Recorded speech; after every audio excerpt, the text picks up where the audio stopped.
Thank you.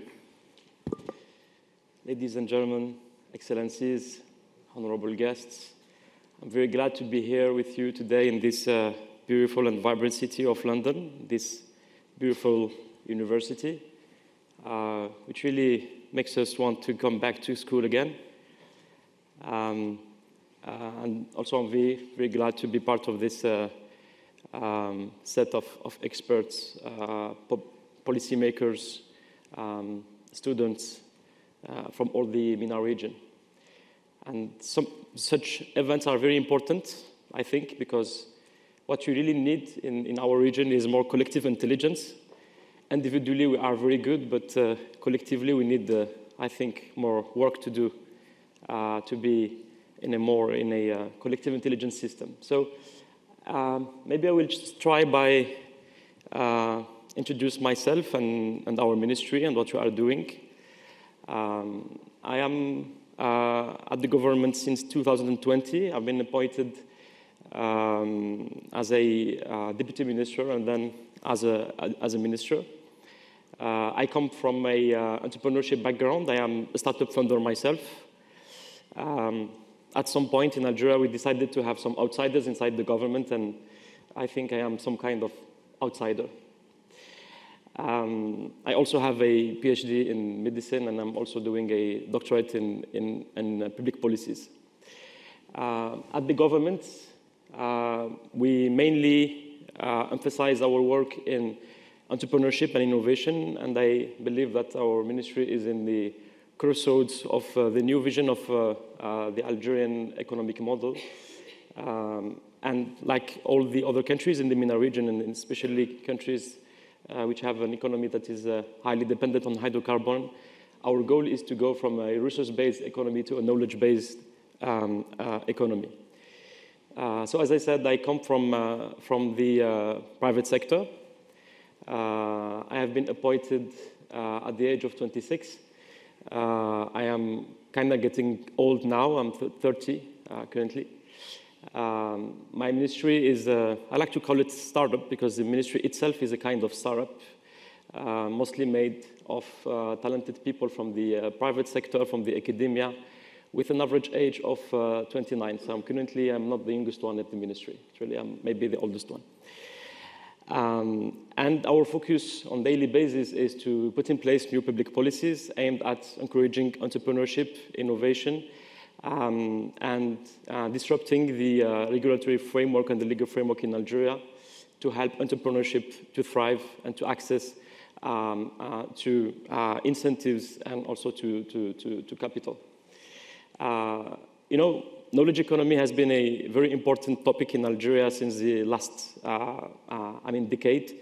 Algeria is suffering, like many other countries in the region, from the so-called Dutch disease. So the fact that we are highly dependent on hydrocarbon makes it sometimes difficult to do reforms, and I think it's the same case in many other MENA countries.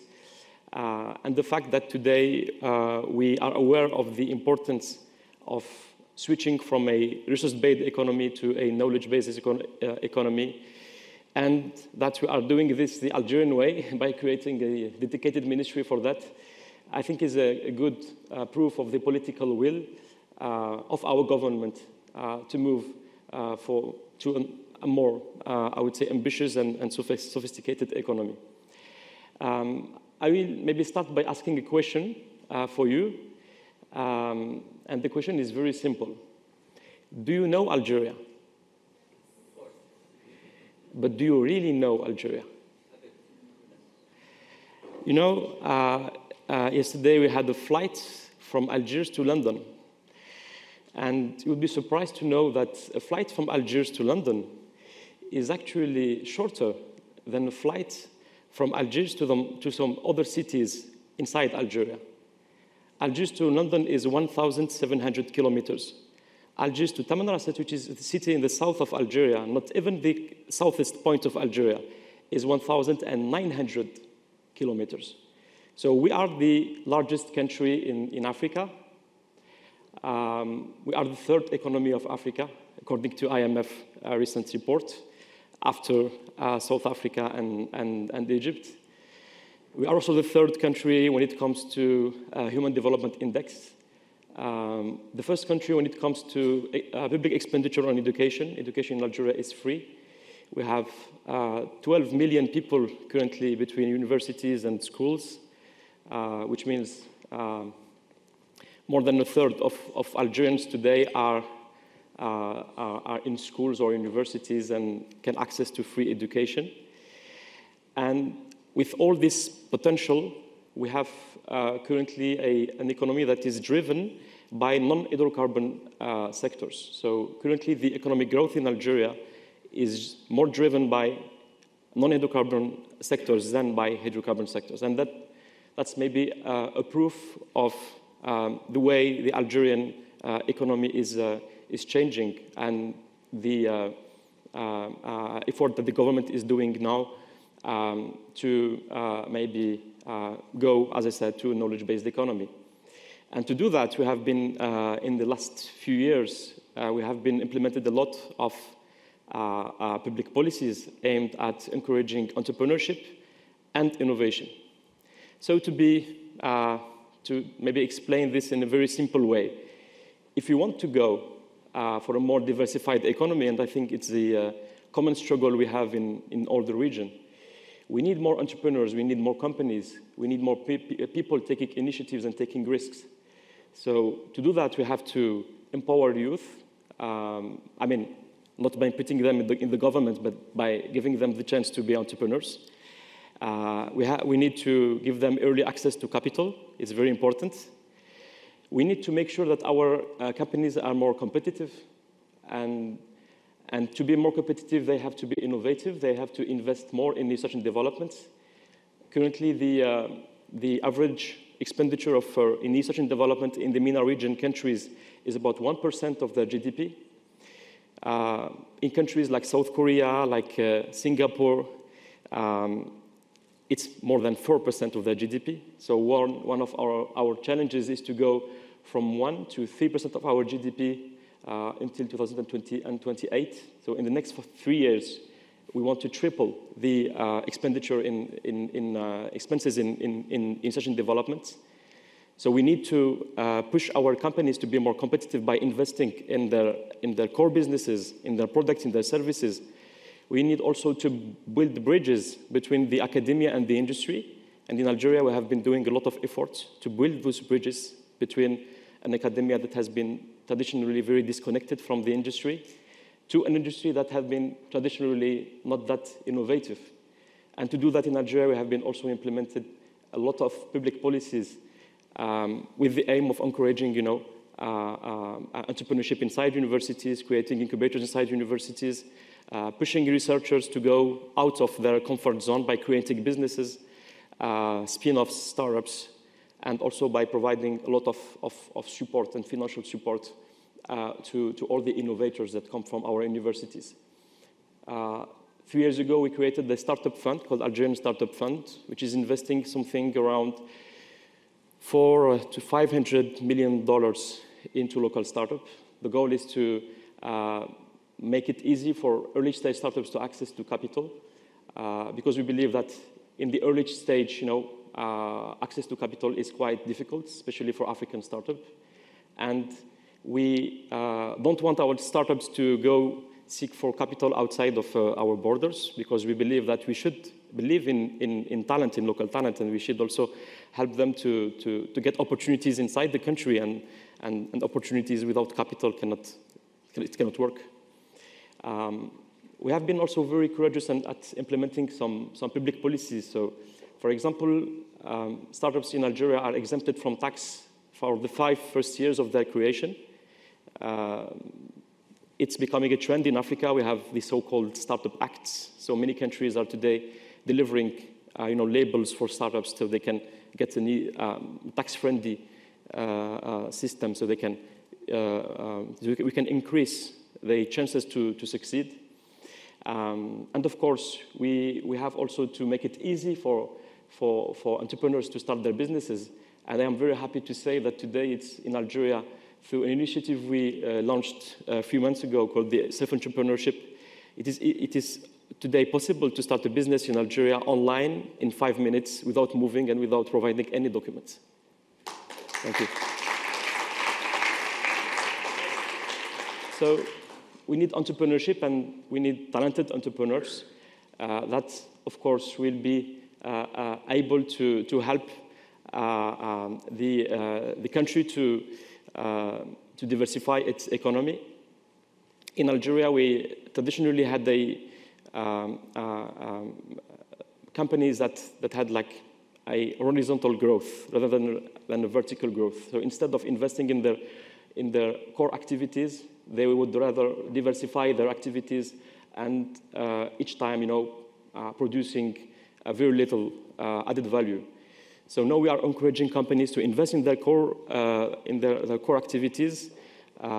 We encourage them to do research and development, and we also encourage them to do open innovation, because we also noticed, and it's a global trend, that companies tend to get more return on investment by externalizing their research and development with startups, and of course it creates a lot of opportunities for startups.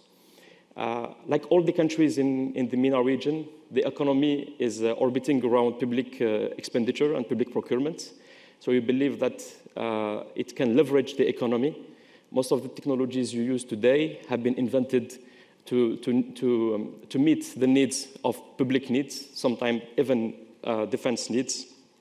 If you take your smartphone, all the technologies, the sensors even the internet has been invented to meet, the needs of the governments or sometimes even the needs of the defense. So we believe that public procurement can play a very important role at leveraging technology, and that's why we also very recently published a new public procurement law aimed at pushing the public agencies and companies to invest more and to give more opportunities and contracts to innovative companies and startups.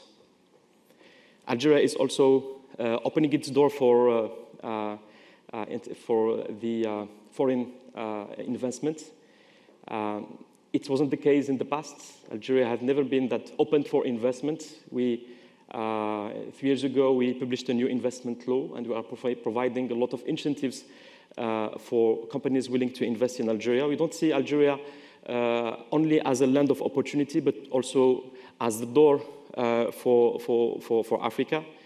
Algeria is a multicultural, multi-language country. In my country, people tend to speak many languages, including Arabic, French, English. My English is bad, but people in my country tend to speak English very fluently and very good. Tamazight and other languages. So being at the heart of what's happening in Africa, the quick development our continent is experiencing, initiatives like the free trade zone, and all what Algeria has been doing to build more economic integration across the region. Even Pan-Africanism has been founded or created in Algeria. Algeria is known for its revolution, for the millions of people that died for the freedom of Algeria. And after the freedom, we became also home for all the revolutionaries of Africa. And Algiers were at some point called the Mecca al-Thawar, which means the Mecca of the revolutionaries. So most of the revolutionaries of the African continent, at some point in their life, went through Algiers.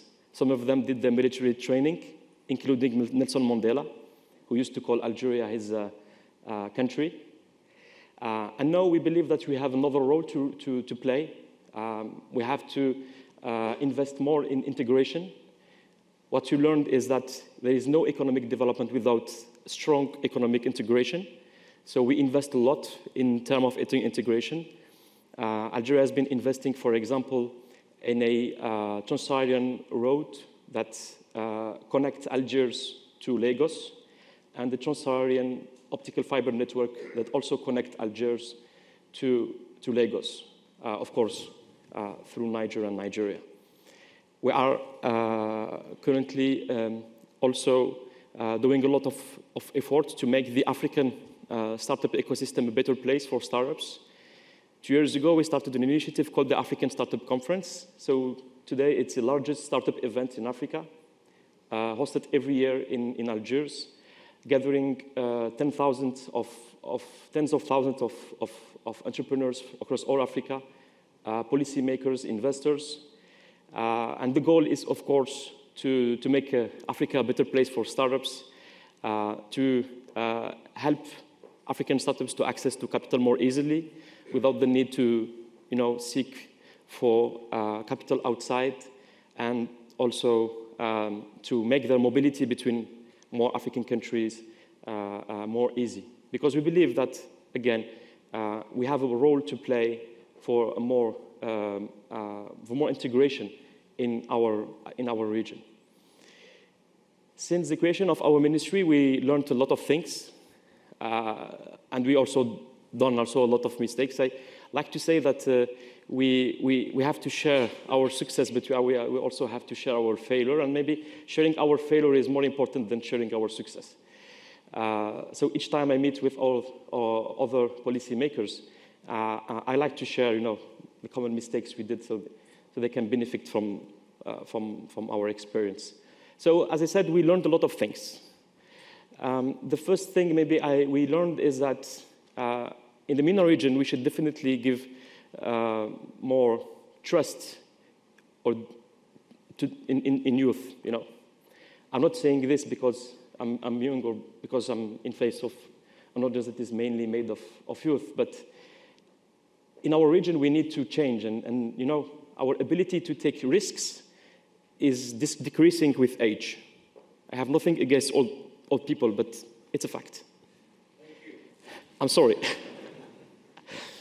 So we definitely need more young people, and I've seen this with my team. I mean, when you have young people, you have maybe more chances to really be impactful, and we really have to work on this. We also need more diversity.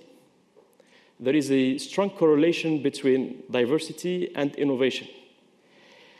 In Algeria, we have the chance that, even in the same country, we have a huge diversity, because it's such a large country that between the north and the south and the east and the west, it creates a very diverse country. So we need diversity. Diversity is key. And most importantly, in all the MENA conferences, we talk about democracy and the need for a more, sophisticated democracy in our countries. But I genuinely think that what we urgently need is not more sophisticated democracies. We need meritocracies, and it's very important. And today, I think the most urgent thing every policy maker, every decision maker in the MENA region should think of is how to implement systems that are based on merit and that push people, to access to responsibilities based on only the merits. So meritocracy is also something that is, I think, very important, and we should really work on that. There is also a topic that is very close to my heart. It's the brain drain problem. In Algeria, we have been suffering from brain drain for years because, Algeria is very close to Europe, because Algerians also can get an easy access to opportunities because they do speak many languages, and they are very, they also have a education background, free education. So brain drain is a real issue, and we cannot talk about sustainable development without addressing this problem of brain drain. And we have to be very pragmatic at the way we are managing brain drain, because people, talents seek opportunities, and if they don't find opportunities in their own country, they end up searching for opportunities abroad. Very recently, we had also initiatives that started from Algiers, which is a charter on brain drain across the African continent. And of course, the goal is to help people to access to more opportunities in Africa, and to also help talent to maybe access to responsibility and more and increase their chances to succeed in their country. Because at the end of the day, we cannot talk about economy about innovation without keeping the talent. And it's becoming even more true today with the technology and the rapid increase in the implementation of some technologies. Algeria, as all the countries in the world, is preparing itself for the AI revolution. We believe that AI will drastically reshape the labor markets in the next few years. According to Goldman Sachs, with the current state of technology, 300 million people will lose their job because of generative AI. With the current state of technology. That means if the technology won't, surprise us in 6 months or 1 year. So AI is fundamentally changing the labor markets landscape, and we are preparing ourselves for this. We created a higher school of artificial intelligence 2 years ago, and the goal is to train and to have a new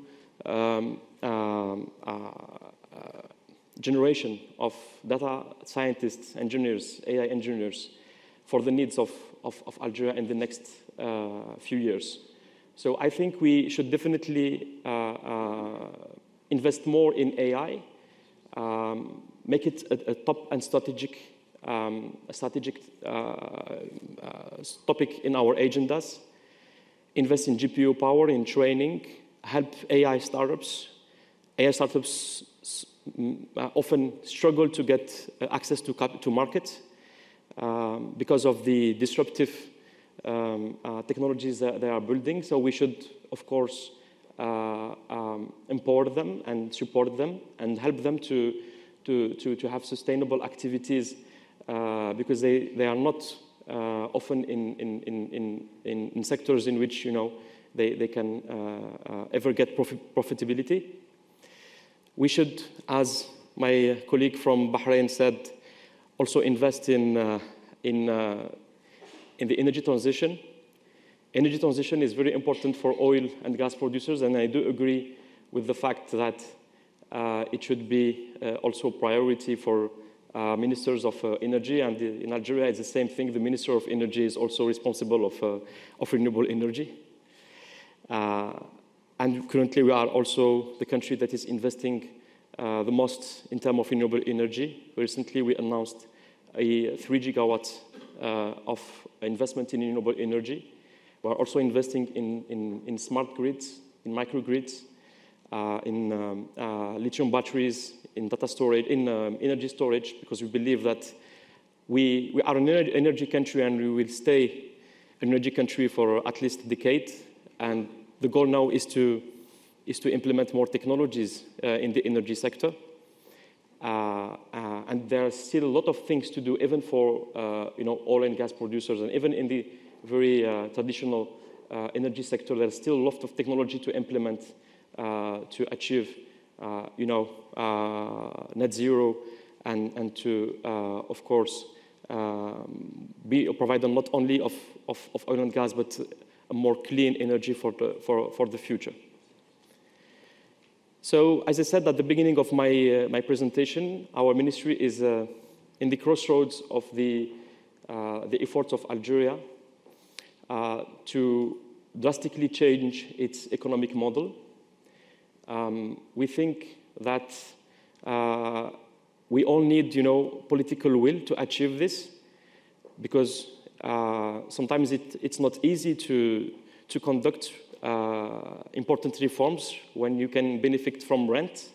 So rents act like salaries. I've been always advising people not to get used too much to salaries, because they, at the end of the day, the ability to be entrepreneurs, decrease over time. And salaries act like drugs, so it prevents people from going out of their comfort zone. So rent, and oil and gas rents work the same way. And that's what we finally understood in Algeria. We understood that our most important wealth is not oil and gas. It is not what we have beneath our feet. It's our talent. And we definitely should invest more in our talents. We definitely should put, innovation, technology, and talents as the top priority for all the public policies we are making. And we should give more trust in young people. Thank you so much for your attention.